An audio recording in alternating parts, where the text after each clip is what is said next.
No me gusta ni recordarlo, pero hay heridas que solo cicatrizan cuando se cuentan. Veo esta cicatriz en mi mano. Me quemé en la estufa de leña cuando era joven. Y pienso, la marca quedó, el dolor pasó. Pero la otra, la que voy a contar, sangra desde hace más de 25 años. Me llamo Josefina Ramírez, tengo 79 años. Fui costurera toda la vida en San Cristóbal de las Casas, Chiapas. Cosía juares para muchas familias de la ciudad. Todo el mundo me conocía, pero no siempre por los motivos correctos. Vivo sola en la misma casita sencilla del barrio La Merced, donde todo sucedió. Mucha gente pregunta por qué no me mudo. Yo respondo, si algún día vuelve, necesita saber dónde encontrarme. Mira esta foto amarillenta de 1999. Tenía 54 años, el pelo todavía castaño, recogido en un moño. En mi regazo, mi María Fernanda, mi pedacito de gente. Creemos que la tragedia es cosa de la televisión, hasta que un día, la pesadilla cruza la puerta sin pedir permiso. El padre de la niña desapareció cuando supo del embarazo. Yo seguí adelante, costura de lunes a sábado, domingo de lavar y cocinar. Fue entonces cuando apareció ella, Rosalía, de 24 años, recomendada por las voluntarias de la parroquia de Santo Domingo, calladita, manos de ángel con los niños. Le cantaba a mi pequeña para que durmiera, la bañaba despacito, la miraba como quien reza. Al principio sentí celos, después agradecí la ayuda. Pensé, es bueno que tenga otro regazo, hasta que llegó un domingo caluroso de enero, tendedero lleno de ropa, olor a jabón en polvo mezclado con las flores del patio, la radio de la vecina tocando a los Tigres del Norte, yo, cansada, Rosalía con María en brazos y un sonajero en la mano. Doña Josefina, ¿va a tender la ropa? Yo le doy un bañito rápido. Le di un beso en la frente a mi hija y me fui al patio. El hilo de la vida, a veces, se enreda de tal manera que parece imposible encontrar la punta. Se retuerce, se esconde, crea nudos de dolor y anhelo que perduran por décadas. Pero al igual que un buen ovillo, nunca se rompe de verdad. Solo espera una mano paciente para ser desenredado. La historia que estás a punto de escuchar es sobre uno de esos hilos, uno que parecía perdido para siempre. Y si crees que toda historia merece ser contada y escuchada, considera suscribirte a nuestro canal. Al igual que los personajes que encontrarás aquí, cada suscripción nos ayuda a conectar puntos y a tejer nuevas narrativas para compartir contigo. Ahora, volvamos a nuestro hilo. La luz azulada de la televisión bañaba la sala de estar en Guadalajara, pintando de melancolía las arrugas en el rostro de Josefina Ramírez. A sus 79 años, sus días seguían un ritmo lento y predecible, como el suave vaivén de su silla de mimbre. El programa de la tarde, Raíces del Corazón, era su compañero silencioso, un ruido de fondo para el incesante monólogo de sus recuerdos. Generalmente, las historias de reencuentros y búsquedas de parientes desaparecidos eran solo un eco lejano de su propio dolor, un recordatorio agridulce de que los milagros, para algunos, todavía ocurrían. Pero esa tarde de martes, el eco se convirtió en un grito. La cámara se centró en el rostro de una joven. Tenía 20 y tantos años, el cabello oscuro y liso como la seda, y ojos castaños que portaban una pregunta antigua. Hablaba con voz firme, pero con una vulnerabilidad que se traslucía en sus manos inquietas. Decía llamarse Fernanda del Carmen, que vivía en San Cristóbal de las Casas y que, a pesar de tener una madre que la amaba, sentía un vacío, una pieza faltante en su identidad. Josefina se inclinó hacia adelante, el corazón dándole un vuelco doloroso en el pecho. No era el rostro, no eran los ojos, era algo tan pequeño, tan insignificante para el mundo, pero que para ella era un universo entero. La cámara, en un primer plano dramático, capturó el perfil de la joven mientras giraba la cabeza para escuchar al presentador, y allí, justo detrás de la oreja derecha, anidada en la línea del cabello, estaba la marca. Una pequeña mancha de nacimiento, delicada y pálida, con la forma perfecta de una media luna creciente. El aire abandonó los pulmones de Josefina. El tejido que reposaba en su regazo se deslizó al suelo, las agujas produciendo un sonido metálico y seco en la baldosa. Sus manos, arrugadas por casi 80 años de vida, trabajo y espera, temblaron incontrolablemente. La taza de té de manzanilla en la mesita de al lado vibró, el líquido ámbar creando pequeñas ondas que morían en el borde de la porcelana. 25 años. 25 años de silencio, de preguntas sin respuesta, de un luto que nunca se permitió ser completo. 25 años mirando los rostros de las niñas en la calle, buscando un rasgo familiar, una sombra de reconocimiento. Y ahora, allí, en la pantalla de un televisor, la media luna que había besado tantas veces en el cuello de su pequeña nieta, le devolvía la mirada. La habitación comenzó a girar. El sonido de la televisión se distorsionó, la voz del presentador convirtiéndose en un zumbido lejano. Josefina se llevó la mano al pecho, sintiendo el músculo exhausto latir descontroladamente contra sus costillas. No era posible. Era una jugarreta del destino, un espejismo cruel tejido por su anhelo. Pero la marca era inconfundible. Era el secreto que ella y su pequeña María Fernanda compartían con el mundo. María, susurró al vacío de la habitación. La voz un hilo de sonido, frágil como una telaraña. Una única lágrima, caliente y pesada, se escapó de sus ojos y trazó un lento camino por una de las profundas arrugas de su mejilla. No era una lágrima de tristeza, era una lágrima de shock, de terror y de una esperanza tan violenta que dolía. Para entender la profundidad de aquel momento, era necesario retroceder en el tiempo. 25 años antes, en 1999, la casa de Josefina Ramírez en San Cristóbal de las Casas no era un santuario de silencio, sino un epicentro de vida. El aire olía a tela nueva, a aceite de máquina de coser y al dulce aroma del atole de elote que preparaba cada mañana. Josefina, entonces con 54 años, era una mujer de energía contagiosa. Su esposo, Ricardo, había fallecido hacía algunos años, pero la tristeza había sido suavizada por la llegada de su primera y única nieta, María Fernanda. La niña era hija de su hijo, Mateo, y de su nuera, Elena, dos jóvenes maestros que dividían su tiempo entre la escuela del pueblo y el trabajo comunitario en las aldeas cercanas. Por eso, la pequeña María pasaba la mayor parte de sus días con su abuela. Josefina era su sol, y ella, la luna de Josefina. La casa, con sus paredes de adobe encaladas de blanco y el patio interior repleto de macetas de geranios rojos, resonaba con el sonido de la risa de la niña. Josefina había instalado un pequeño corralito en su cuarto de costura, donde María Fernanda jugaba con carretes de hilo de colores y retazos de tela suave, mientras la abuela trabajaba en su vieja máquina Singer.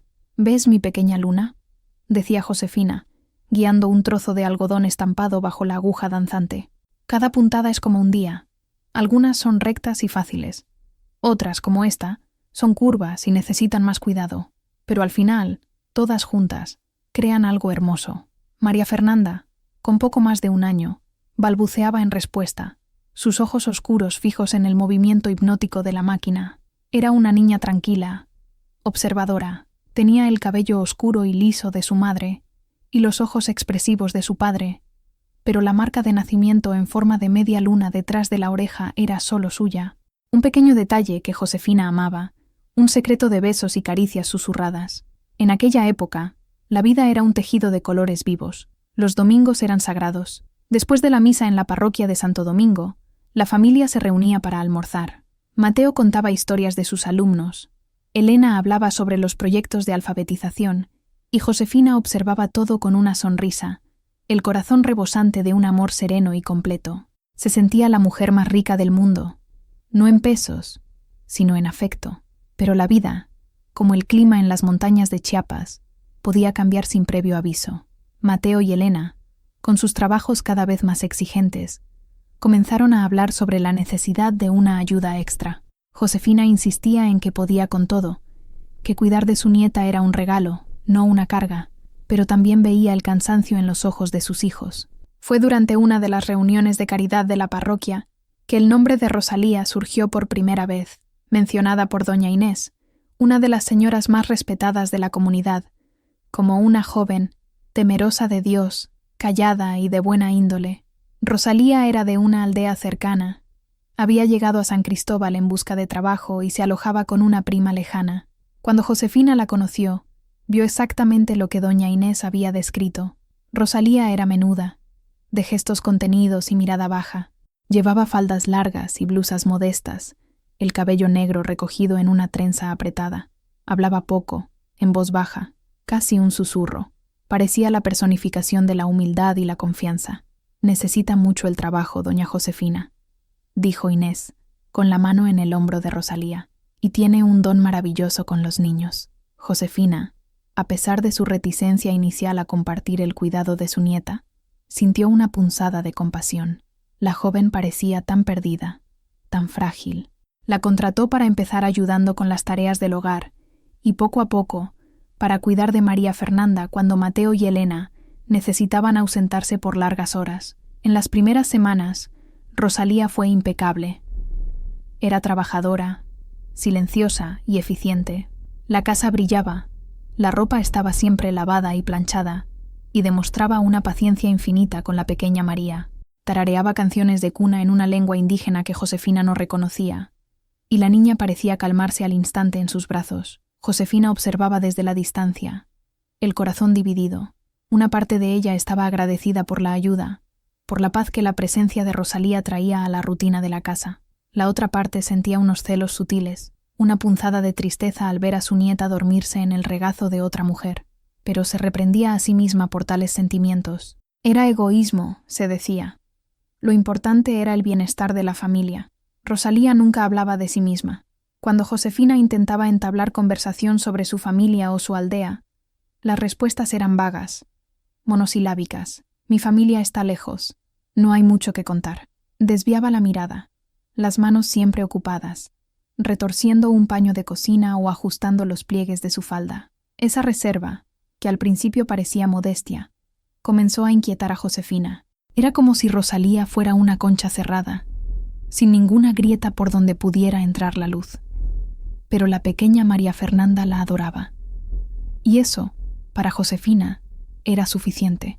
O, al menos, eso se decía a sí misma para acallar la extraña sensación que, a veces, la asaltaba.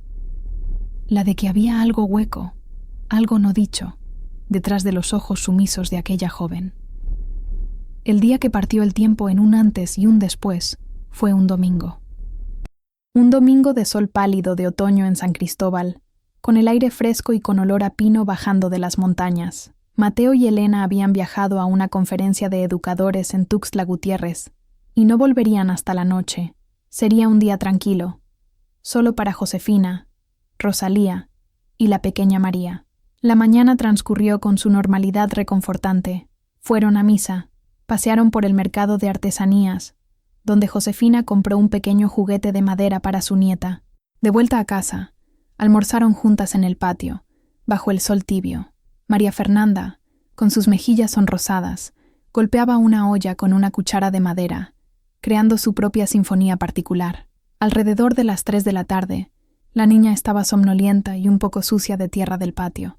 Rosalía, que estaba terminando de lavar los platos, se acercó con su habitual suavidad. «Doña Josefina, la niña necesita un baño», dijo, con voz baja y respetuosa. «Si usted quiere descansar un poco, yo puedo encargarme. Después la acuesto a dormir». Josefina sintió una oleada de cansancio. La mañana había sido ajetreada y le dolía un poco la espalda. La oferta era tentadora. «Claro, Rosalía. Gracias. Las toallas limpias están en el armario del baño. Usa el jabón de lavanda que le gusta». Rosalía sonrió. Una sonrisa pequeña y extraña que no llegó a sus ojos. Tomó a la niña en brazos, quien se acurrucó en su hombro, ya bostezando. «Vamos, princesa. Hora de estar limpita y olorosa para la abuela». Josefina observó cómo ambas desaparecían por el pasillo hacia el baño. Se sentó en su mecedora en la sala, tomando el tejido que estaba haciendo para su nieta. Un par de zapatitos de lana azul celeste, el sonido del agua corriendo en la bañera y los murmullos de Rosalía cantándole a la niña llegaron hasta ella, una melodía tranquilizadora que le hizo cerrar los ojos por un instante. El tiempo pasó, quizás 10 minutos, quizás 20. El sonido del agua cesó. El silencio que siguió era natural. Josefina imaginó que Rosalía estaba vistiendo a la niña, preparándola para la siesta. Siguió tejiendo. El tintineo de las agujas era el único sonido en la casa. 10 minutos más. El silencio comenzó a sentirse pesado, denso, extraño. Generalmente, después del baño, María Fernanda se ponía inquieta, balbuceando en voz alta mientras la vestían. Josefina frunció el ceño. «¿Rosalía?», llamó, la voz un poco más alta de lo que pretendía. No hubo respuesta. Se levantó, dejando el tejido en la silla. Uno de los zapatitos, ya terminado, cayó al suelo. Caminó por el pasillo, el corazón empezando a latir de forma irregular. «¿Rosalía? ¿Está todo bien?» La puerta del baño estaba entreabierta. La empujó. La habitación estaba vacía. La pequeña bañera de plástico estaba mojada, pero vacía. La toalla de María Fernanda estaba doblada sobre el inodoro, seca. El aire olía a lavanda y a humedad, pero no había rastro de ellas. Un escalofrío recorrió la espalda de Josefina. Fue a la habitación de su nieta. La cama estaba hecha, intacta. Volvió a la sala, el pánico subiendo por su garganta como una bilis amarga. La habitación de Rosalía, un pequeño cuarto al fondo de la casa, también estaba vacía. Pero no solo vacía, estaba limpia. La pequeña maleta de lona que guardaba bajo la cama había desaparecido. La poca ropa que colgaba del perchero ya no estaba. Josefina corrió a la habitación principal, donde guardaba los documentos de la familia. El cajón de la cómoda estaba revuelto. El acta de nacimiento de María Fernanda, la cartilla de vacunación, desaparecieron. Corrió al armario de la niña. Faltaban varias prendas de ropa, las mejores, las que usaba para salir. Y entonces, la comprensión la golpeó, no como una ola, sino como un rayo, rompiendo todo por dentro. Rosalía no solo había salido, no había ido de paseo, se había llevado a María Fernanda, y no pensaba volver. El grito de Josefina fue un sonido primario, un desgarro en el silencio de la tarde del domingo. Corrió a la calle, con el pelo revuelto, los ojos desorbitados de terror. «¡Mi nieta! ¡Se llevaron a mi nieta!», gritaba a las paredes, a las ventanas cerradas de los vecinos, al cielo indiferente. Llamaron a la policía. 2 oficiales llegaron en una patrulla, con la sirena apagada, su actitud una mezcla de aburrimiento y protocolo. Hicieron preguntas que a Josefina le parecieron absurdas. ¿Nombre completo de la niñera? ¿Dirección? ¿Familia? Rosalía, solo Rosalía, repetía, con voz temblorosa. Era de una aldea, no sé cuál. Doña Inés la recomendó. Los policías fueron a casa de doña Inés, quien se puso pálida y se horrorizó. Ella tampoco sabía mucho, solo que la prima de Rosalía trabajaba en una panadería en el centro. Fueron a la panadería. La prima, una mujer asustada, juró que no había visto a Rosalía en 2 días. Dijo que había recogido sus cosas el viernes, diciendo que había conseguido una habitación para alquilar más cerca de la casa de los Ramírez. Una mentira. No había apellido, no había dirección, no había familia. Rosalía era un fantasma que se había materializado en sus vidas y había desaparecido de la misma manera, llevándose consigo el tesoro más preciado de Josefina. Mateo y Elena llegaron por la noche, encontrando una casa invadida por policías y vecinos curiosos, y a una madre en estado de shock, sentada en el suelo de la sala, aferrada a un diminuto zapatito de lana azul.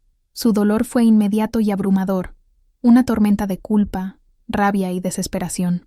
Los días que siguieron fueron un borrón de investigaciones inútiles. La policía de San Cristóbal y, más tarde, de Tuxtla Gutiérrez, distribuyó fotos de María Fernanda. Entrevistaron a decenas de personas. Siguieron pistas falsas que no llevaban a ninguna parte. Rosalía y la niña parecían habérselas tragado la tierra. Los rumores comenzaron. Susurros venenosos que llegaban a los oídos de Josefina en el mercado, en la iglesia. ¿Cómo pudo ser tan descuidada? Contratar a una extraña. Dicen que el propio hijo tenía deudas. La desconfianza de la comunidad era casi tan dolorosa como la pérdida. Ella, que siempre había sido una figura central y respetada, se convirtió en una sombra, el epicentro de una tragedia que nadie entendía. La culpa la devoraba, la oferta de Rosalía, su cansancio, su aceptación. Cada detalle de ese domingo se repetía en su mente como una tortura. Si hubiera dicho que no, si ella misma hubiera bañado a su nieta, si el matrimonio de Mateo y Elena no resistió. El dolor y la culpa abrieron un abismo entre ellos. Se culpaban mutuamente, culpaban a Josefina, se culpaban a sí mismos. 1 año después, se separaron. Elena se mudó a la Ciudad de México, tratando de empezar de nuevo.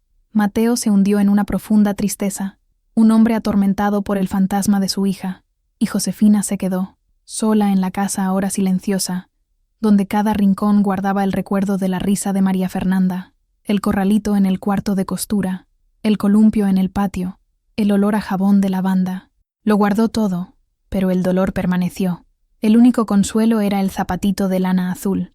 Lo guardó en una pequeña caja de madera, junto con la única foto que tenía de su nieta con la marca de media luna visible. Era su relicario, la prueba tangible de que su pequeña luna, un día, existió. Los años pasaron como las estaciones en Chiapas, la estación seca del dolor agudo, seguida por la estación lluviosa de una melancolía constante.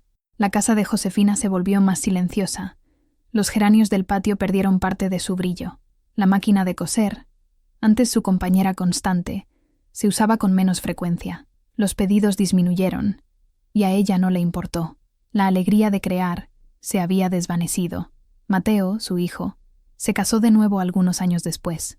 Su nueva esposa, Sofía, era una mujer amable y comprensiva que conocía la tragedia que atormentaba a la familia. Y entonces, una nueva luz surgió en la oscuridad. Nació Luis Alberto. El nacimiento de su segundo nieto fue un evento agridulce para Josefina. Lo amaba con una ferocidad protectora, pero el miedo era una sombra constante. Revisaba su respiración mientras dormía. Le sujetaba la mano con fuerza en la calle. Desconfiaba de cualquier rostro extraño que se acercara. El trauma la había convertido en una centinela. Luis Alberto creció conociendo la historia de María Fernanda como una leyenda familiar, un triste cuento de hadas. Veía la foto de la bebé de ojos oscuros en la estantería de su abuela y el pequeño zapatito azul que ella a veces sacaba de la caja para mirar, los dedos temblando al tocar la suave lana. No entendía la profundidad del dolor, pero entendía la tristeza en los ojos de su abuela, una tristeza que ni sus abrazos más fuertes podían borrar. Cuando Luis Alberto era adolescente, Mateo enfermó. Un cáncer rápido y agresivo se lo llevó en pocos meses. En su lecho de muerte, tomó la mano de su madre. «Encuéntrala, mamá», susurró, sus ojos febriles fijos en los de ella. «Prométeme que nunca te rendirás en encontrar a mi María». Josefina lo prometió, las lágrimas corriendo por su rostro. La muerte de Mateo fue la segunda gran fractura de su vida. Después del funeral, vendió la casa en San Cristóbal. Los recuerdos eran demasiado pesados. Con Sofía y Luis Alberto, se mudó a Guadalajara, buscando un nuevo comienzo en una ciudad grande y anónima, donde nadie conocía su historia, donde los susurros no podían alcanzarla. Pero la esperanza, por más frágil y enterrada que estuviera, nunca murió del todo. Era una brasa diminuta, que ella soplaba en silencio cada noche en sus oraciones, una brasa que esperaba, pacientemente, un soplo de viento para convertirse en llama. En 2024, la vida de Josefina en Guadalajara había encontrado su ritmo. Vivía en un acogedor apartamento con Luis Alberto, ahora un joven de 22 años, estudiante de diseño gráfico. Sofía, su nuera, se había casado de nuevo y vivía cerca, visitándolos con frecuencia. Era una vida tranquila, segura. Josefina pasaba los días cuidando sus plantas en el balcón, cocinando los platillos que a su nieto le encantaban y finalmente cosiendo de nuevo, ya no por encargo, sino por placer. Hacía pequeñas colchas de retazos, cojines bordados, regalos para amigos y vecinos. Sus manos, aunque manchadas por la edad, seguían siendo firmes y hábiles. El acto de coser, de unir trozos de tela dispares para crear algo completo y hermoso, era su forma de meditación, su manera de imponer orden al caos de sus recuerdos. Luis Alberto era su pilar, un joven inteligente y sensible. Había heredado la amabilidad de su padre y la resiliencia de su abuela. La cuidaba con una dedicación conmovedora, asegurándose de que tomara sus medicinas, acompañándola a las citas médicas y, lo más importante, llenando la casa de conversaciones y risas. La animaba a usar Internet, le mostraba videos divertidos en su celular y le explicaba pacientemente cómo funcionaba la televisión moderna. Fue él quien insistió en contratar el paquete de canales que incluía la programación de la capital y de otros estados. «Abuela, tienes que ver lo que pasa en el mundo», le decía, riendo. Y así, Raíces del Corazón entró en la rutina de Josefina.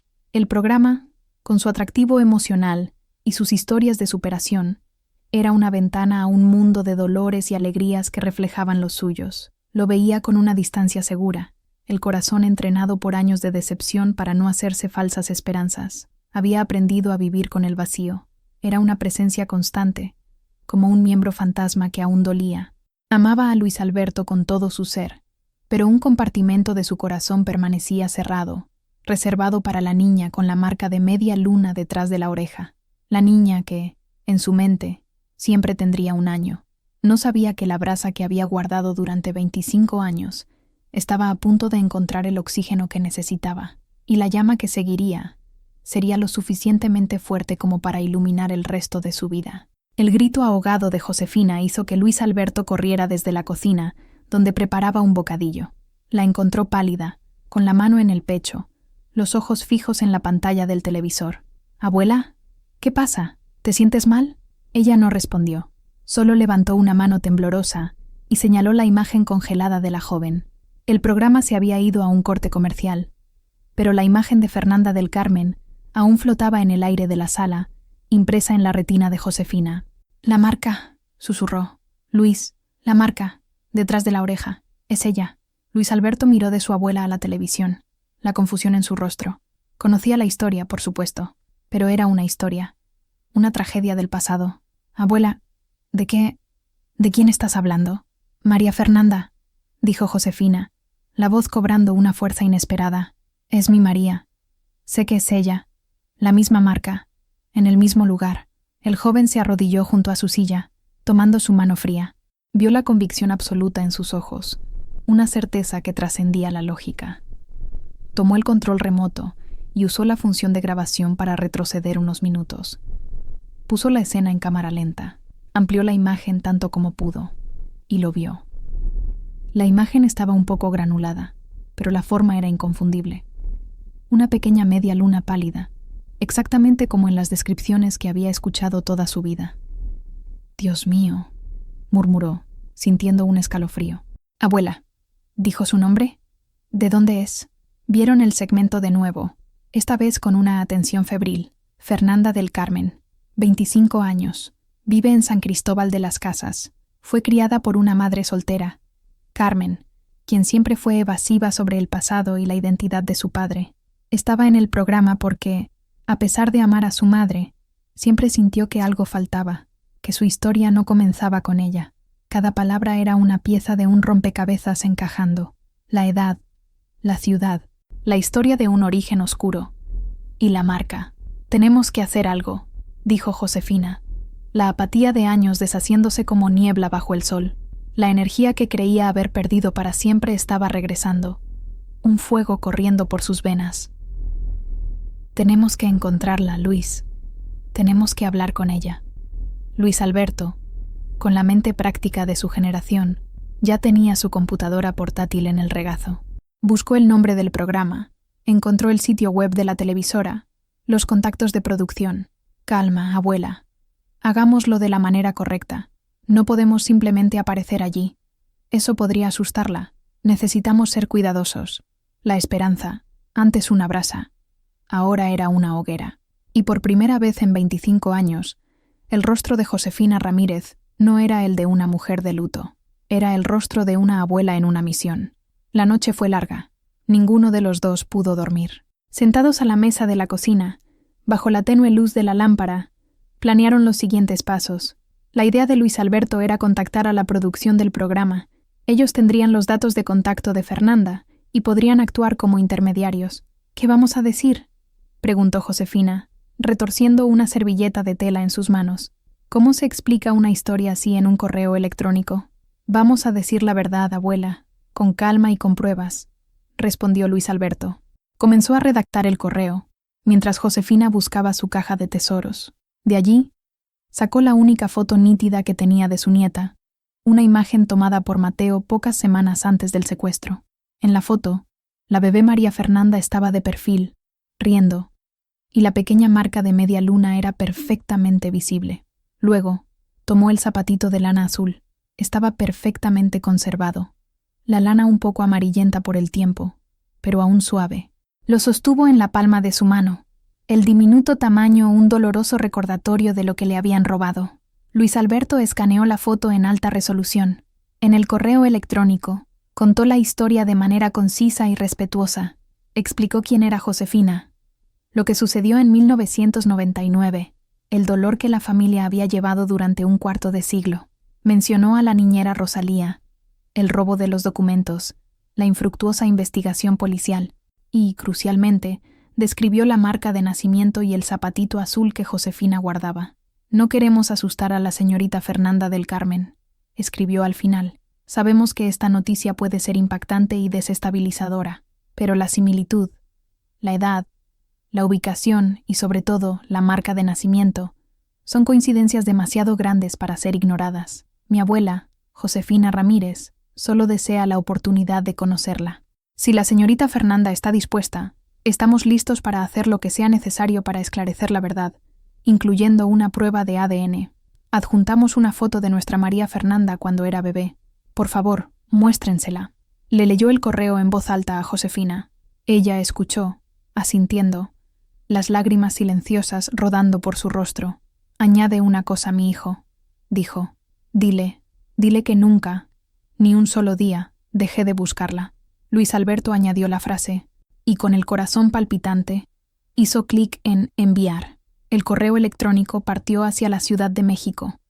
Un mensajero digital cargado con el peso de 25 años de esperanza y dolor.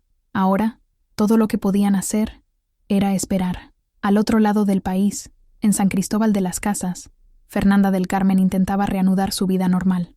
La experiencia en el programa de televisión había sido abrumadora. Exponer su vulnerabilidad ante millones de personas la había dejado exhausta. A su madre, Carmen, no le había gustado la idea. «¿Por qué remover el pasado, mija?», le había dicho, con una angustia en los ojos que Fernanda no entendía. «¿No soy suficiente para ti? ¿Nuestro amor no es suficiente?» «Claro que sí, mamá, pero necesito saber de dónde vengo. Es una parte de mí que falta», había respondido Fernanda. Carmen, una mujer de unos 50 años, de aspecto cansado y gestos nerviosos, era la única familia que Fernanda conocía. Era una madre dedicada, sobreprotectora incluso. Trabajaba como limpiadora en un hotel local y había hecho todo lo posible para que su hija tuviera una buena educación. Fernanda la amaba, pero siempre había sentido una barrera invisible entre ellas. Carmen rara vez hablaba del pasado. Las historias sobre el nacimiento de Fernanda eran vagas y contradictorias. «Tu padre no era un buen hombre. Nos abandonó». Era todo lo que decía. Fernanda sentía una desconexión, una sutil sensación de no pertenecer del todo. Por eso, en secreto, se había inscrito en el programa. Esperaba encontrar a un tío lejano, un primo, cualquiera que pudiera llenar los vacíos de su historia. 2 días después de la emisión del programa, recibió una llamada de la productora. Ana. La voz de Ana era cautelosa. «Fernanda, hemos recibido un contacto sobre tu caso. Un contacto muy particular. Te hemos enviado un correo electrónico con algunos archivos adjuntos. Nos gustaría que lo vieras con calma, en un lugar privado, y luego, si quieres, puedes volver a llamarme». El corazón de Fernanda se aceleró. Curiosa y aprensiva, abrió su correo electrónico. El asunto decía: contacto sobre el caso de Fernanda del Carmen. Josefina Ramírez. Leyó la historia contada por Luis Alberto. Con cada párrafo, una sensación de irrealidad la invadía. Una abuela, un secuestro, una niñera llamada Rosalía, la fecha, la ciudad. Todo era tan específico, tan detallado. Parecía el argumento de una telenovela. Entonces, abrió el archivo adjunto. La foto. Era una imagen sepia de una bebé de mejillas redondas y ojos oscuros. Una bebé que se parecía aterradoramente a sus propias fotos de la infancia. Y allí, capturada por la cámara con una claridad impresionante, estaba la marca. La media luna detrás de la oreja derecha. Su media luna. Fernanda soltó el teléfono, que cayó sobre la cama. Se llevó la mano al cuello, los dedos trazando la forma familiar de su marca de nacimiento. Corrió al espejo y giró la cabeza, mirando por encima del hombro. Era idéntica. Un torbellino de emociones la golpeó. Shock, negación, miedo y una extraña y aterradora sensación de reconocimiento. ¿Podría ser verdad? Toda su vida había sido una mentira. Y el nombre, Rosalía, un nombre que nunca había oído. El nombre de su madre era Carmen. Pero ¿por qué su corazón latía con una extraña resonancia al escuchar ese nombre? Fernanda pasó el resto del día en un estado de letargo. Leyó el correo electrónico decenas de veces, cada lectura solidificando el terror y la posibilidad en su mente. El zapatito azul. No tenía ningún recuerdo de él, pero la descripción era tan vívida, tan llena de amor. La frase final, dile que nunca, ni un solo día dejé de buscarla, la partió en 2. Miró las pocas fotos de su infancia que Carmen guardaba en un álbum. En ellas, siempre estaban ella y su madre. Nunca un padre, un abuelo, una tía. Solo ellas dos, contra el mundo. El amor de Carmen era real. Lo sabía, era palpable. Pero ¿y la historia? ¿Y el origen? Esa noche, esperó a que su madre volviera del trabajo.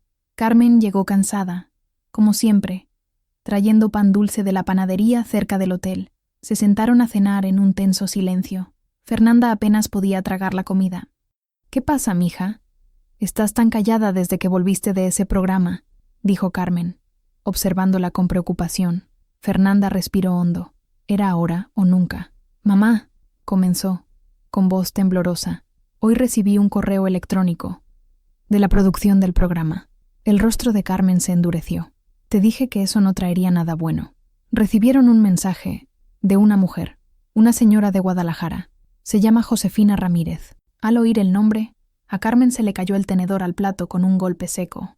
Una palidez mortal se extendió por su rostro. Sus ojos, antes preocupados, ahora estaban desorbitados de pánico.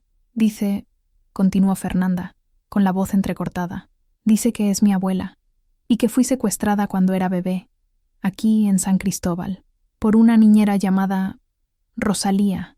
El silencio que siguió fue el más pesado que Fernanda había experimentado jamás. Duró una eternidad. Carmen no se movió, no parpadeó. Era como una estatua de sal, congelada por el horror de esas palabras. «Eso es absurdo», dijo Carmen finalmente, la voz un susurro ronco y frágil. «Es una loca. Gente loca ve esos programas. Quieren aprovecharse de ti. Tiene una foto, mamá. Una foto mía de bebé». Y describió la marca. «Mi marca de nacimiento. ¿Cómo podría saber eso?» «Es una coincidencia», insistió Carmen, pero su voz carecía de convicción. Se levantó de la mesa, con las manos temblando. «No quiero hablar más de esto. Es una tontería». Se dio la vuelta para ir a su habitación, pero Fernanda también se levantó, el dolor y la confusión transformándose en una necesidad desesperada de la verdad.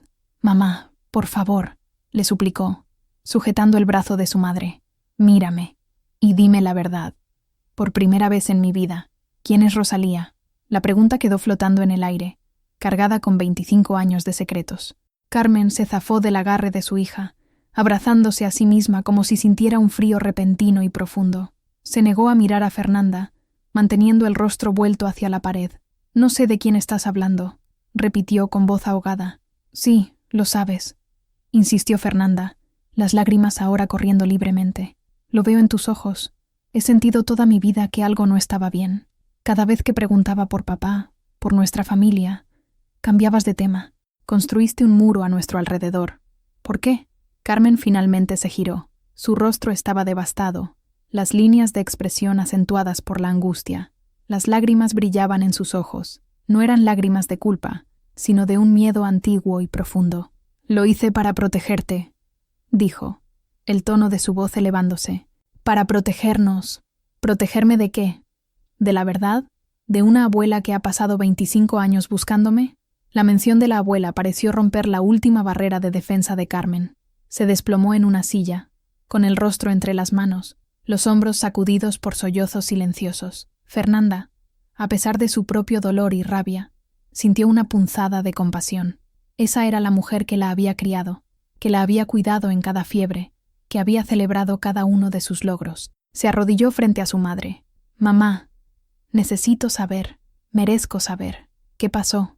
Pasó mucho tiempo antes de que Carmen pudiera hablar, y cuando lo hizo, la historia que surgió no fue de maldad, sino de desesperación. Su verdadero nombre era Rosalía del Carmen.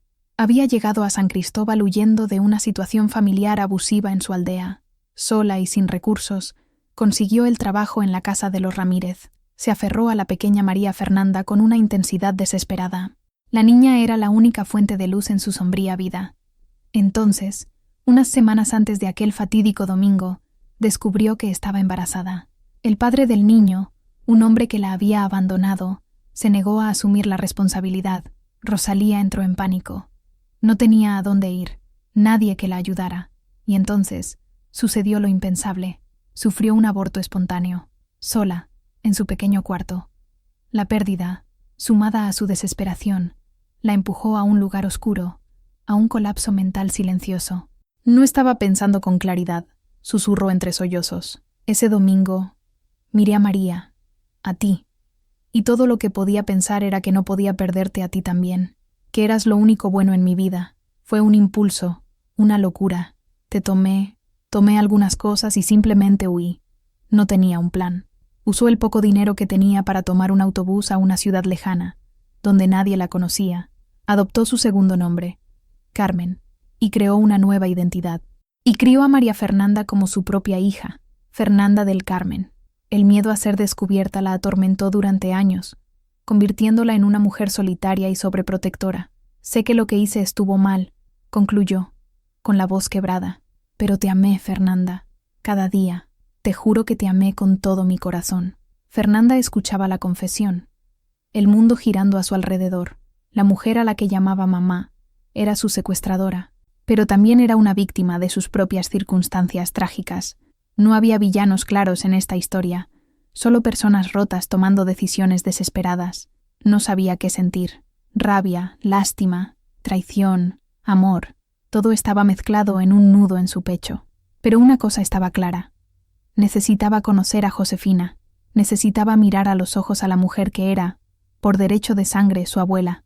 En los días siguientes, la casa de Fernanda y Carmen fue un lugar de silencio y tensión. Se movían una alrededor de la otra como extrañas, el peso de la verdad recién revelada llenando todos los espacios. Fernanda llamó a la productora del programa y confirmó que la historia era, según todo indicaba, cierta. La productora, Ana, se ofreció a mediar en el primer contacto, sugiriendo un encuentro en un lugar neutral. Fernanda pasó noches en vela, con el corazón dividido. Una parte de ella sentía una furia inmensa hacia Carmen por la mentira, por la vida que le había sido robada, una vida con un padre, una abuela, una identidad. Otra parte, sin embargo, no podía borrar 25 años de cuidado y afecto. Carmen podría haber comenzado con un acto terrible, pero había sido una buena madre, una madre que había sacrificado todo por ella. Finalmente, tomó una decisión. Le comunicó a Carmen que se reuniría con Josefina y Luis Alberto. «Necesito hacer esto, mamá. Por mí», dijo, con voz firme pero sin acusación. Carmen solo asintió, los ojos llenos de una triste resignación. Sabía que había perdido. El secreto que la había encadenado durante tanto tiempo finalmente había salido a la luz, y las consecuencias eran inevitables. El lugar elegido para el encuentro fue la ciudad de Chapala, en Jalisco, a orillas del lago más grande de México. Era un punto intermedio geográfico y un lugar tranquilo, lejos del circo mediático que podría formarse si la historia se filtraba. Mientras preparaba una pequeña maleta para el viaje en autobús, Fernanda sentía un nudo de ansiedad y expectación en el estómago. ¿Quién era Josefina Ramírez? ¿Sería la abuela amorosa de las historias de Luis Alberto? Y ella, Fernanda, ¿cómo encajaría en una familia que nunca había conocido? Estaba a punto de encontrarse con su pasado, y no tenía idea de cómo eso cambiaría su futuro. Estaba dejando atrás la única vida que conocía para encontrar una verdad que podría ser tan dolorosa como liberadora. La única certeza que tenía era que ya no podía vivir en la incertidumbre.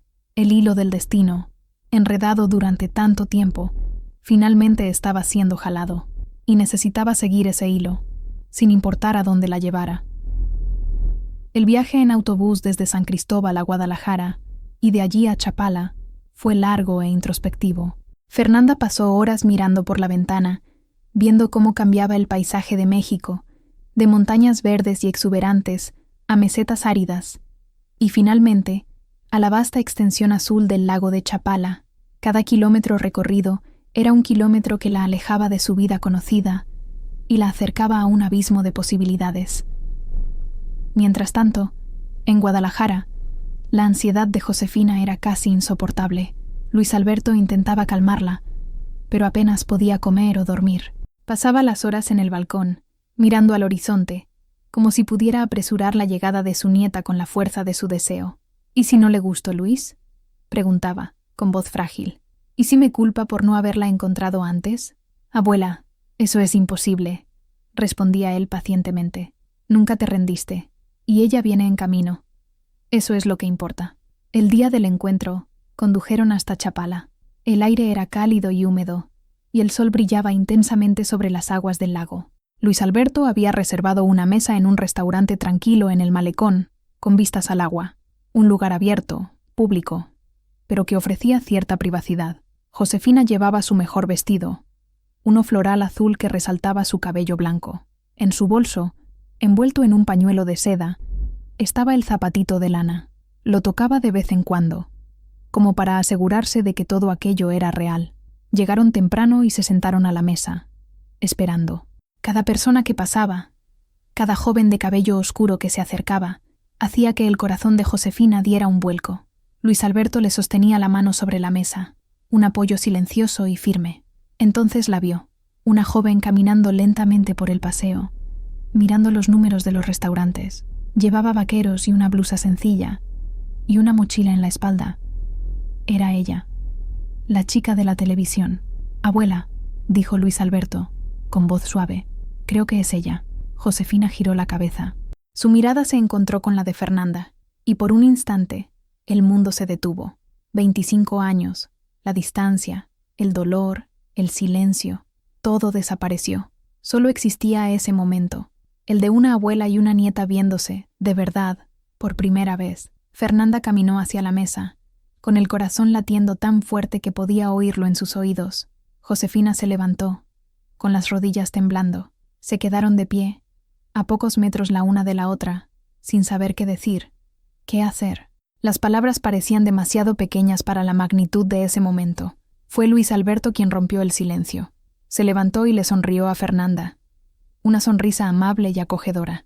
«Fernanda, soy Luis Alberto. Es un placer conocerte por fin». «Hola», respondió Fernanda, la voz poco más que un susurro. Sus ojos, sin embargo, estaban fijos en Josefina. Vio a una mujer mayor, de apariencia frágil, pero con una fuerza innegable en la mirada. Vio las profundas arrugas en su rostro, cada una contando una historia de risa, preocupación y, sobre todo, de una larga y paciente espera. Y en los ojos castaños de Josefina, tan parecidos a los suyos, vio un reflejo de sí misma. Josefina dio un paso adelante, y otro. Se detuvo justo frente a Fernanda, tan cerca que podía ver la pequeña marca de media luna sin necesidad de buscarla. Lentamente, como si temiera que la imagen pudiera desvanecerse, levantó la mano y tocó el rostro de Fernanda. La piel era suave y joven, real. «María», susurró Josefina, el nombre saliendo con un hálito de reverencia. Las lágrimas que Fernanda había estado conteniendo finalmente se desbordaron. No corrigió el nombre. En ese momento, no era Fernanda. Era la María que esa mujer había perdido. Sin pensar, dio un paso adelante y abrazó a su abuela. El abrazo fue, al principio, vacilante, luego abrumador. Josefina se aferró a su nieta con la fuerza de alguien que se ahoga y encuentra una tabla de salvación.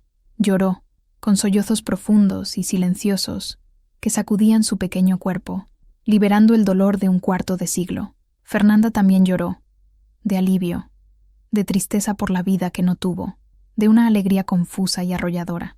Cuando finalmente se separaron, Josefina abrió su bolso. Con manos temblorosas, desenvolvió el pañuelo de seda y reveló el pequeño zapatito azul. Se lo tendió a Fernanda. «Lo hice para ti», dijo, con la voz entrecortada. El par nunca se terminó. Fernanda tomó el zapatito. Era diminuto, delicado. La lana, suavizada por el tiempo y el contacto constante, era un testimonio tangible de un amor que nunca había muerto. Sosteniendo ese pequeño objeto, la última duda en su corazón se disipó. Esa era su historia. Esa era su familia. Se sentaron a la mesa. El camarero se acercó varias veces, pero Luis Alberto lo despachaba con un gesto cortés.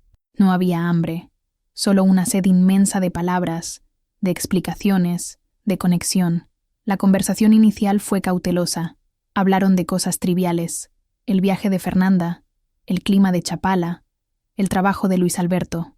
Eran extraños tratando de construir un puente sobre un abismo de 25 años. Pero poco a poco, las barreras fueron cayendo. Fernanda habló de su vida en San Cristóbal, de su amor por el arte y su trabajo en una pequeña galería local. Josefina habló de Guadalajara, de sus plantas, de cómo extrañaba el olor a pino de las montañas de Chiapas. Se estudiaban mutuamente, buscando similitudes. La forma en que Fernanda gesticulaba con las manos al hablar, tan parecida a la de Mateo. La manera en que Josefina inclinaba la cabeza al escuchar, un hábito que Fernanda reconoció en sí misma. Eran pequeños fragmentos de un espejo roto, finalmente uniéndose. «Tienes los ojos de tu padre», dijo Josefina en un momento, la voz llena de ternura y dolor. Era un buen hombre, mi niña, un hombre que te amó más que a nada. Fernanda sintió una punzada en el corazón. Su padre, una figura que siempre había sido un borrón, una ausencia. Por primera vez, comenzaba a tomar forma. «Cuéntame de él», pidió, con voz suave. Y Josefina le contó. Habló de la pasión de Mateo por la enseñanza, de su sonrisa fácil, de cómo la llamaba mi pequeña luna. Luis Alberto añadió sus propios recuerdos, los de un hermano menor que idolatraba al hermano mayor que nunca conoció. No hablaron de Rosalía. Aún no. El nombre flotaba en el aire, sin ser pronunciado, una sombra que tendría que ser confrontada, pero no en ese primer encuentro. Ese momento era para la luz, para el redescubrimiento. Era sobretejer los primeros hilos de un nuevo tapiz familiar, uno que los incluía a todos. Mientras el sol comenzaba a ponerse sobre el lago de Chapala, pintando el cielo con tonos de naranja y rosa, un silencio cómodo se instaló entre ellos. Ya no era un silencio de extrañeza, sino de paz. Fernanda miró a Josefina, a Luis Alberto, y por primera vez en su vida, la sensación de no pertenencia, el vacío que la había atormentado durante tanto tiempo, comenzó a disiparse. Estaba en casa. Esa noche, Fernanda no regresó al hotel que había reservado. Fue con Josefina y Luis Alberto a su apartamento en Guadalajara. La decisión pareció natural, inevitable. El apartamento era sencillo pero acogedor. Olía a lavanda y a comida casera. En las paredes había fotos de la familia. Fernanda vio, por primera vez, el rostro de su padre. Un hombre joven, sonriente, abrazando a una mujer que supuso era su madre, Elena, y en otra foto sostenía a un bebé en brazos. A ella, después de una cena ligera, se sentaron en la sala. La adrenalina del encuentro había pasado, dando paso a un agotamiento emocional y a una necesidad de claridad. Fue Fernanda quien sacó el tema. «Necesito que me lo cuenten todo», dijo, con voz tranquila, desde el principio, sin omitir nada. Y entonces, Josefina contó la historia completa. Habló de la alegría de la llegada de María Fernanda, de la contratación de Rosalía, de la confianza que había depositado en ella. Describió con doloroso detalle el día del secuestro, la oferta del baño, el silencio, el terrible descubrimiento. Habló de la investigación, de los callejones sin salida, del dolor que destrozó a su familia. Su voz no era de rabia ni de acusación, era la voz de una profunda tristeza, la crónica de un duelo que la había acompañado durante la mitad de su vida adulta. Luis Alberto intervenía ocasionalmente, llenando los vacíos que su abuela, demasiado emocionada, no podía verbalizar. Fernanda escuchó en silencio, absorbiendo cada palabra.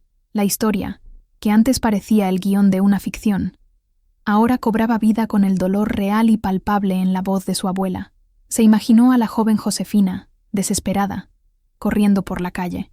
Se imaginó a su padre y a su madre recibiendo la noticia. El dolor de ellos se convirtió en el suyo. Cuando Josefina terminó, la habitación se sumió en un pesado silencio. Fernanda sentía el peso de dos vidas, la que había vivido y la que le habían quitado. ¿Y mi madre, Elena?, preguntó, la palabra sonando extraña en su boca. «Tu madre», comenzó Josefina con cuidado. El dolor la cambió. No pudo quedarse en San Cristóbal. Se mudó. Trató de empezar de nuevo. Hablamos por un tiempo, pero la distancia y el dolor nos separaron. No sé dónde está hoy, pero sé que nunca te olvidó. Otra pieza del rompecabezas, otra búsqueda por iniciar, pero no ahora. Una cosa a la vez. Esa noche, Fernanda durmió en la habitación de invitados, pero antes de acostarse, Josefina se acercó a ella, le trajo una de las colchas de retazos que había hecho y la cubrió con cuidado. «Duerme bien, mi pequeña luna», susurró, besándole la frente. Bajo el suave peso de la colcha, hecha por las mismas manos que habían tejido el zapatito azul, Fernanda se sintió, por primera vez, verdaderamente segura. Al día siguiente, Fernanda supo lo que tenía que hacer. Con el corazón apesadumbrado, tomó su celular y llamó a San Cristóbal. Carmen respondió al primer timbrazo, con voz ansiosa. «Mija, ¿dónde estás? ¿Estás bien?» «Estoy bien, mamá. Estoy en Guadalajara, con mi abuela». Un largo suspiro al otro lado de la línea. «Entiendo. Necesito que me cuentes tu versión, mamá. Escuché la de ella.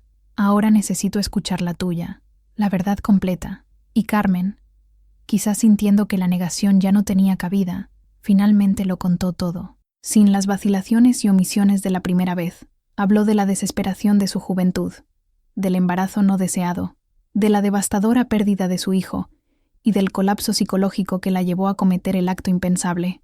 Describió la huida, el miedo constante de los primeros años, la paranoia de ser descubierta. Habló de cómo se dedicó a criar a Fernanda, tratando de compensar el error inicial con un amor sofocante.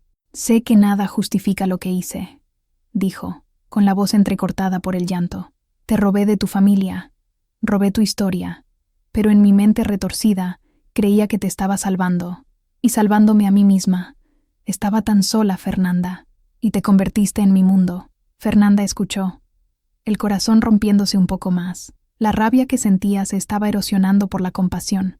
La mujer al otro lado de la línea no era un monstruo, era una mujer rota que había cometido un terrible error, impulsada por el dolor y el miedo. Un error que definió el curso de tantas vidas. «¿Qué va a pasar ahora?», preguntó Carmen, la voz llena de pavor. «¿Ellos van a llamar a la policía?» «No lo sé», respondió Fernanda con honestidad. «Todavía no hemos hablado de eso. Solo estamos tratando de entendernos». La conversación no ofreció soluciones, pero trajo una comprensión más profunda. Al colgar, Fernanda miró a Josefina, que estaba sentada en la sala, fingiendo leer un libro, pero claramente escuchando la conversación. «No es una mala persona», dijo Fernanda, más para sí misma que para su abuela. Estaba enferma y desesperada. Josefina la miró, con sus ojos sabios y cansados. «El mal, mi niña, rara vez es simple, pero el dolor que causa, ese siempre es muy claro». En ese momento, no eran solo abuela y nieta. Eran dos mujeres tratando de navegar por las turbias aguas del perdón y la comprensión, cada una desde su propio lado de la historia. A pesar de la certeza emocional, todos estuvieron de acuerdo en que era necesario un paso formal, no por desconfianza, sino para dar un cierre definitivo a cualquier duda y para tener una base legal para el futuro, como la rectificación de los documentos de Fernanda. La decisión de realizar una prueba de ADN se tomó en conjunto, como un acto de confirmación, no de verificación. Luis Alberto, siempre práctico, investigó laboratorios y encontró una clínica de renombre en Monterrey, especializada en pruebas de parentesco. El viaje se programó para la semana siguiente. El viaje a Monterrey fue diferente al de Chapala. La ansiedad del descubrimiento había sido reemplazada por una calma expectante. Era una formalidad, un rito de paso. Durante el viaje en avión, Josefina le contó a Fernanda más historias sobre la familia, sobre sus propios padres, sobre las tradiciones que temía que se hubieran perdido. Fernanda lo absorbía todo, sintiendo las raíces que le habían faltado toda su vida creciendo dentro de ella. Ya no era una isla, era parte de un continente, de un linaje. La clínica en Monterrey era moderna e impersonal. El procedimiento fue rápido e indoloro. Una simple toma de muestra de saliva de Josefina y Fernanda. La enfermera les informó que el resultado tardaría de 5 a 7 días hábiles y sería enviado por correo electrónico. Al salir de la clínica y volver al sol intenso de Monterrey, una sensación de finalidad se apoderó de ellos. Era real. Estaba sucediendo. El último paso para confirmar científicamente lo que sus corazones ya sabían estaba en marcha. Esa noche, en un hotel en Monterrey, Fernanda se miró en el espejo.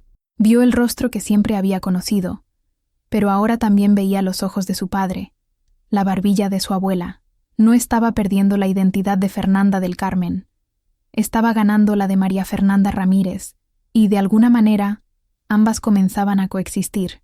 Pensó en Carmen, sola en San Cristóbal, esperando el veredicto que podría cambiar su vida para siempre. Sintió una punzada de tristeza por ella. La verdad que la liberaba era la misma que podría condenar a la mujer que la había criado.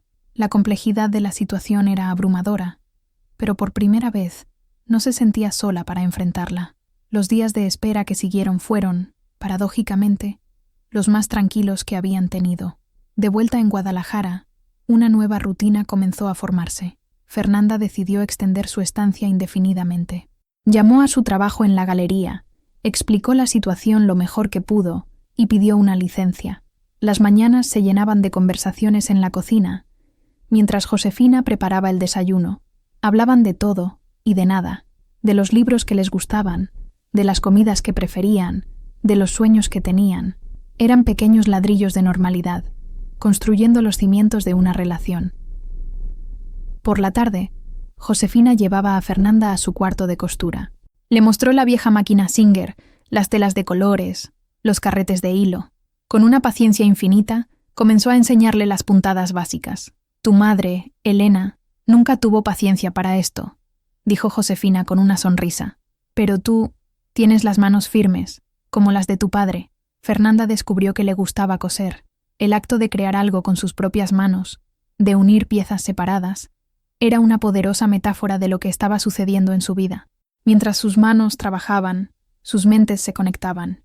Luis Alberto, al volver de la universidad, las encontraba a las dos en el cuarto de costura, riendo y conversando, la luz del atardecer entrando por la ventana. Observaba la escena con el corazón lleno. La tristeza que siempre había sido una presencia constante en su abuela se había disipado, reemplazada por una alegría serena. Un día, Josefina llevó a Fernanda a pasear por el centro de Guadalajara. Visitaron el Mercado Libertad, caminaron por la Plaza de Armas. Josefina le mostraba la ciudad a su nieta, pero, en realidad, le estaba mostrando un futuro donde podrían hacer cosas normales de abuela y nieta. La sombra de Rosalía y la espera del resultado del ADN seguían presentes, pero ya no dominaban sus días. Estaban enfocados en el presente, en disfrutar cada momento de este redescubrimiento. Estaban construyendo una nueva familia, puntada a puntada, día a día. Estaban recuperando el tiempo perdido, no mirando hacia atrás con amargura, sino hacia adelante, con una esperanza cautelosa y brillante. El correo electrónico llegó un jueves por la mañana. Luis Alberto estaba revisando sus correos de la universidad, cuando vio la notificación del laboratorio. Su corazón dio un vuelco. Llamó a Josefina y a Fernanda a la sala. Las dos se acercaron, con los rostros tensos por la expectación. Puso la computadora portátil en la mesa de centro, el cursor flotando sobre el correo. «¿Están listas?», preguntó, con la voz un poco inestable. Josefina tomó la mano de Fernanda. Ambas asintieron en silencio. Luis Alberto hizo clic. El correo se abrió. Había un breve texto y un enlace a un archivo PDF protegido con contraseña. Introdujo la contraseña que les habían dado en la clínica. El documento se cargó lentamente, cada segundo alargándose una eternidad, y entonces, allí estaba, una tabla con números, porcentajes y términos técnicos. Pero al final, en negrita, estaba la conclusión que esperaban. Probabilidad de vínculo abuela-nieta. 99,998%. Un silencio se apoderó de la habitación. Josefina leyó el porcentaje varias veces, como para asegurarse de que sus ojos no la engañaban. Fernanda miraba la pantalla, las palabras bailando ante sus ojos, y entonces Josefina soltó un aliento que parecía haber estado conteniendo durante 25 años. Fue un sonido de puro alivio, de rendición.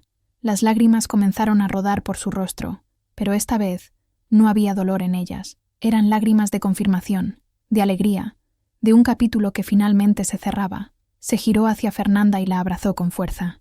«Eres tú», susurró contra el cabello de su nieta. «Realmente eres tú, mi María». Fernanda le devolvió el abrazo, hundiendo el rostro en el hombro de su abuela. El peso de la incertidumbre, que ni siquiera se había dado cuenta de que todavía llevaba, se levantó. Era oficial. Estaba escrito en su ADN. Tenía una abuela. Tenía una familia, tenía un nombre. Luis Alberto los observaba, con lágrimas en sus propios ojos. La triste leyenda de su infancia, la historia de la prima perdida, se había convertido en un milagro ante sus ojos. Se unió al abrazo, rodeando a las dos mujeres más importantes de su vida. En esa pequeña sala en Guadalajara, la ciencia confirmó lo que el corazón ya sabía. El hilo rojo del destino, que se había estirado durante tanto tiempo, finalmente los había unido en un nudo de amor familiar, inquebrantable y verdadero. Con la confirmación del ADN, surgió una nueva pregunta, más práctica y espinosa. ¿Qué hacer con Carmen? La verdad era que había cometido un delito, secuestro, falsificación de documentos. La ley era clara. La discusión tuvo lugar unos días después, en la tranquilidad del balcón. Josefina, Fernanda y Luis Alberto se sentaron juntos, la brisa de la tarde agitando las hojas de las plantas. «Legalmente, podríamos...», comenzó Luis Alberto, pero se detuvo, sin saber cómo terminar la frase. «Sé lo que podríamos hacer», dijo Josefina, con voz tranquila y ponderada. Miró a Fernanda, que estaba en silencio, con la mirada perdida en el horizonte. Pero la pregunta no es qué podemos hacer, es qué debemos hacer. Respiró hondo.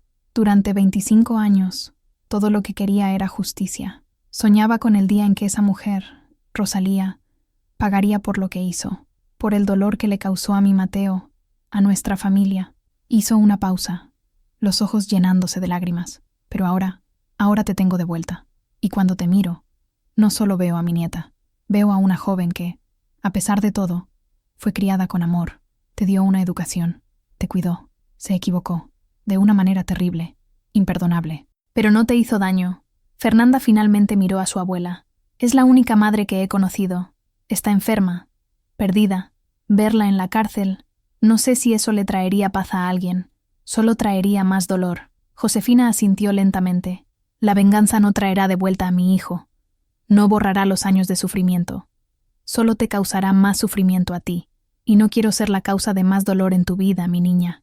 La decisión fue tácita, un acuerdo silencioso entre ellas. No habría denuncia, no habría juicio. La justicia que buscarían no sería la de los tribunales, sino la de la sanación, la del reajuste de sus propias vidas.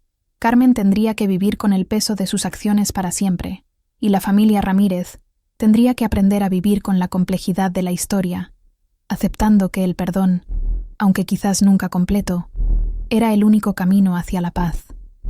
La decisión no fue fácil ni perfecta, pero fue su decisión, una elección de centrarse en el futuro que podían construir juntos, en lugar de quedar atrapados en las ruinas del pasado. La cuestión del nombre fue una de las transiciones más delicadas. Para el mundo, ella era Fernanda del Carmen. Para Josefina, siempre sería María Fernanda. No tienes que elegir, dijo Josefina un día, viendo la confusión en los ojos de su nieta. Puedes ser ambas. María Fernanda para nosotros, tu familia, y Fernanda para tus amigos, para el mundo que has construido. Ambas son parte de quién eres. Y así, Fernanda comenzó a abrazar su doble identidad. Con la ayuda de Luis Alberto y un abogado, iniciaron el largo proceso de rectificación de sus documentos, para obtener una nueva acta de nacimiento con su nombre verdadero, María Fernanda Ramírez, y los nombres de sus padres biológicos, Mateo y Elena. Fue un proceso burocrático, pero cada formulario rellenado, cada documento firmado, era un paso para reclamar lo que le habían quitado.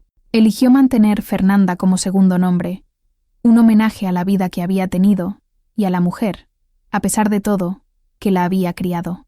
María Fernanda del Carmen Ramírez, un nombre que contenía toda su historia. Regresó a San Cristóbal por unos días para recoger sus cosas. La conversación con Carmen fue difícil y llena de lágrimas. No hubo acusaciones, solo una profunda tristeza por todo lo que había sucedido. Voy a empezar de nuevo, mija, dijo Carmen, pareciendo más pequeña y mayor. Quizás regrese a mi aldea, enfrentar mis propios fantasmas. Fernanda la abrazó al despedirse. Un abrazo de adiós, de gratitud por el cuidado y de un perdón complicado que todavía estaba aprendiendo a entender. Al regresar a Guadalajara, se sintió más ligera. El traslado oficial a casa de su abuela fue el comienzo de un nuevo capítulo. Poco a poco, comenzó a presentarse como Fer o María Fernanda, y cada vez que decía su nombre de pila, sonaba un poco más natural, un poco más suyo. Los meses siguientes fueron de redescubrimiento y sanación. Con el nombre de su madre biológica en sus documentos, Fernanda y Luis Alberto iniciaron una nueva búsqueda, más discreta y paciente. Y, con la ayuda de las redes sociales y antiguos contactos familiares, la encontraron. Elena vivía en Oaxaca. Era dueña de una pequeña librería. El reencuentro entre madre e hija fue un evento aparte, cargado de una emoción diferente. Estaba la alegría del reencuentro, pero también el dolor de 25 años de ausencia y las cicatrices que nunca desaparecerían por completo. Pero fue un comienzo frágil, pero real. Poco a poco, la nueva familia Ramírez comenzó a tomar forma. Los domingos, la casa de Josefina se llenaba de nuevo. Elena venía de Oaxaca siempre que podía. Cocinaban juntos, miraban viejos álbumes de fotos, contaban historias. Las risas volvieron a resonar en el patio, ahuyentando a los fantasmas del pasado. Fernanda, o Fer, como todos la llamaban, encontró su lugar. Se inscribió en un curso de artes en Guadalajara, continuando su pasión. Ella y Luis Alberto desarrollaron una complicidad de hermanos, bromeando entre ellos y cuidando de su abuela. Una tarde, Josefina encontró a Fer en su cuarto de costura, terminando un pequeño cojín. El trabajo era delicado, las puntadas perfectas. «Aprendiste rápido», dijo Josefina sonriendo. «Tuve una buena maestra», respondió Fer, devolviéndole la sonrisa. Josefina tomó el zapatito azul, que ahora ocupaba un lugar de honor en una estantería de la sala, y lo colocó junto al cojín. «Sabes», dijo, «nunca terminé el par. Creo que, en el fondo, siempre supe que tenía que esperar a que la dueña del primer zapato volviera a casa». Fer tomó la mano de su abuela. La piel era arrugada, suave, la misma mano que la había sostenido de bebé, que había tejido ese zapato, que la había tocado con tanto amor el día que se reencontraron. La herida del pasado nunca desaparecería por completo, pero la verdad, el amor y el tiempo estaban tejiendo una nueva tela sobre ella. Una tela fuerte y colorida, hecha de hilos de resiliencia, perdón, y finalmente, de paz. La vida no es un hilo recto, sino un complejo ovillo. A veces, los nudos parecen tan apretados que la única solución parece ser cortar. Pero la historia de Josefina y María Fernanda nos recuerda que con paciencia, esperanza y amor, incluso los enredos más difíciles pueden deshacerse. El hilo puede estirarse, puede esconderse, pero nunca se rompe de verdad.